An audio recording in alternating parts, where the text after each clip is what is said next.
heavy showers with plenty of lightning. This is what the radar picked up. Lime green, you can think of it as being a thunderstorm. The focus has more often than not been this southern half of the UK. They're almost all gone now, but still for another hour or so the warning exists in a line more or less along the M4. You can almost forget it, you're seeing the dying trends. That's about all the rain there was. What's in the northeast of England is disappearing tonight as well as these showers, and we end up with a dry picture. Cloudy for many, particularly where it was showery, and therefore not too cold, 12 to 16 degrees. But much colder in Scotland and Northern Ireland, and increasingly in the far north of England. This is colder air, which might even lead to a touch of pre-dawn frost in Scotland. But by this time, 8 o'clock in the morning, the sun's been up 3 or 4 hours, and any thought of that cold is gone. And there's no prevailing breeze, you'll notice. It's just a light drift from any direction it feels like.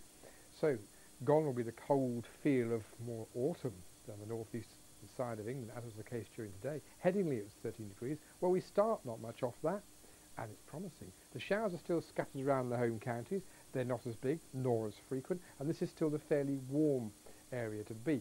But beyond Wiltshire, west of Wiltshire, the tail end of the southwest is dry, if rather cloudy. Wales likewise. There's more of a drift in the breeze here from the northeast, so that rather less humid air is on its way down to you, but counteracted warmth-wise by the sunshine. Now, Friday's a fairly cloudy day, as you can see, but the showers are confined to this southeast corner, more or less, as far west as, say, the Isle of Wight. Otherwise, a dry-looking picture, bit of sunshine, bit of warmth, 17 degrees in Newcastle, a good 4 above today's pathetic value. As Friday ends, the cloud thickens in Northern Ireland.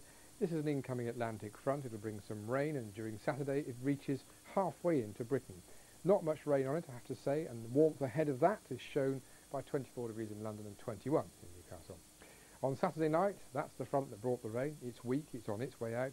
The next one's coming in behind me, and so we are, during Sunday, between the two. Familiar place to be at the moment, so it means a lot of cloud, but some warmth where the sun shines through, and not very much useful rain. 22 to 25 degrees, a fairly good spread, hard to complain, and as I think all the schools have broken up now, this is a start of your proper holiday 6 weeks or so. 27 in London, 22 in Cardiff, showers in Northern Ireland, and overcast